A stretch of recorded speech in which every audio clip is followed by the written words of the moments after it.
दिवसापूर्वी विधानसभेत राज्याचे ग्रामीण विकास मंत्री जयकुमार गोरे यांनी घोषित केलं की पंचायत समिती आणि जिल्हा परिषदेमध्ये सुद्धा आता त्या पंचायत समिती आणि जिल्हा परिषदेच्या सदस्य संख्येच्या 10% स्वीकृत सदस्य नियुक्त करता येणार आहेत। ही घोषणा करताना जयकुमार गोरे यांनी एक खूप छान वाक्य वापरलं। या नियुक्त्या करत असताना, स्वीकृत सदस्य नियुक्त करत असताना याकडे व्यवस्था म्हणून न पाहता तज्ञ व्यक्तींची नियुक्ती करावी। व्यवस्था न पाहता हा शब्द सर्व पक्षांच्या सर्व नेत्यांनी ऐकला असावा, समजून घेतला असावा अशी आपण अपेक्षा करू। कारण या तज्ञ व्यक्ती म्हणजे कोण?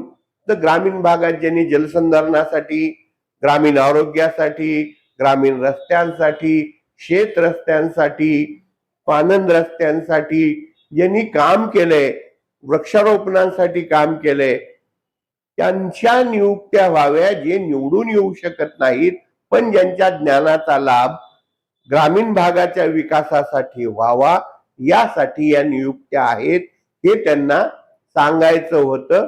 कारण राजकीय पक्ष याच्याकडे व्यवस्था म्हणून पाहतात। हा नगर परिषद आणि महानगरपालिकेचा अनुभव त्यांच्याही पाठीशी असल्यामुळं त्यांनी तो मुद्दाम शब्द वापरला असावा आणि वापरला आहे असं आपण समजू आणि त्याचं पालन होईल अशी अपेक्षा करू।